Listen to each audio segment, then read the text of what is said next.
by Michelle C. Langley, updated March 31, 2018, 12 hours 20 minutes and 6 seconds. In many ways, children shape our future, through their love of new things, particularly technology, ability to think outside the box and the ease with which they greet many new experiences and situations.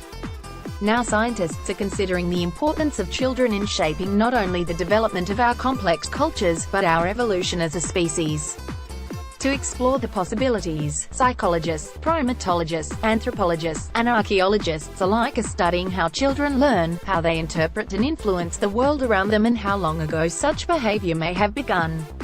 At this time, it appears that kids have been kids for many thousands of years, at the very least, and perhaps for much longer. Hunter-gatherer Charles Plato established how kids thousands, even millions, of years ago spent their time and influenced their communities. Scientists have begun looking at present-day hunting-gathering fishing communities, as humans have provided for themselves and their families this way through most of humanity's existence. Do these children play, and what with? What do they learn and when? What are their roles in their families and in the broader community? Anthropologists working in fishing, hunting and gathering communities across the globe report little boys practicing with tiny hunting equipment either made by themselves or their relatives, while girls practice the skills they will need to be fully functioning members of their community, such as basket making and collecting food, using tiny versions of the tools used in these activities. Both boys and girls are seen making figures of animals, people, and everyday items from mud, as well as playing with dolls or animal figurines made and given to them by their families. All this sounds familiar because in modern Western societies kids also enjoy mimicking their parents in their everyday activities, tidying up the yard, helping with food preparation, even tending to the baby. Learning to be adults. Researchers have identified traces in the archaeological record of children learning how to make stone tools, the staple of most human technology until quite recently. In archaeological terms, just last year, Israeli archaeologist Ella Asaf and her team uncovered evidence for young hominins learning how to make flint tools, butcher animals, and master other skills necessary to survive day-to-day life 400,000 years ago at Qesem Cave in Israel. For those who haven't tried it, successfully making a stone tool is far harder than you might think. Knapping is a complex activity requiring precise motor skills and an understanding of how tools stone fractures. At Qesem Cave, Ms. Asaf has found signs of skilled stone workers working with beginners, in other words, teaching. Finds along similar lines have also been found in Paleolithic European contexts, 45,000 to 11,000 years ago, such as at Magdalenian sites like Pinsevent and Etoile are found in the Paris Basin, France.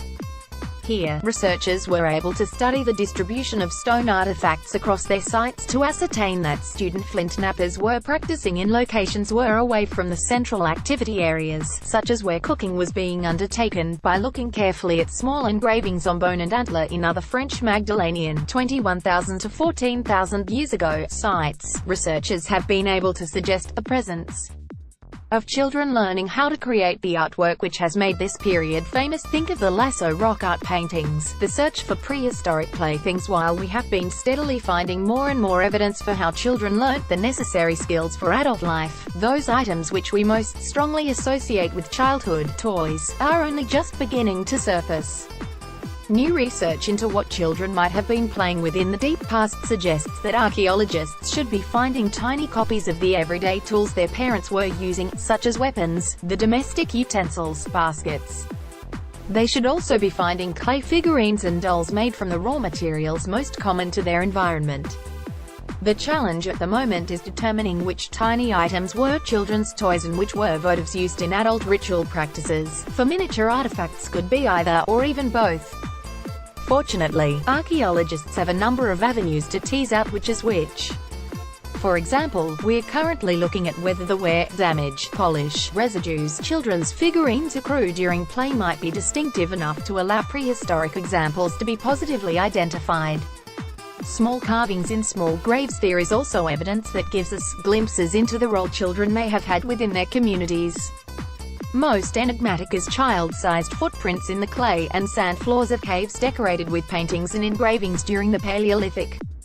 We've also found prints belonging to infants and, at a site called Fontenette, France, handprints of a 5-year-old.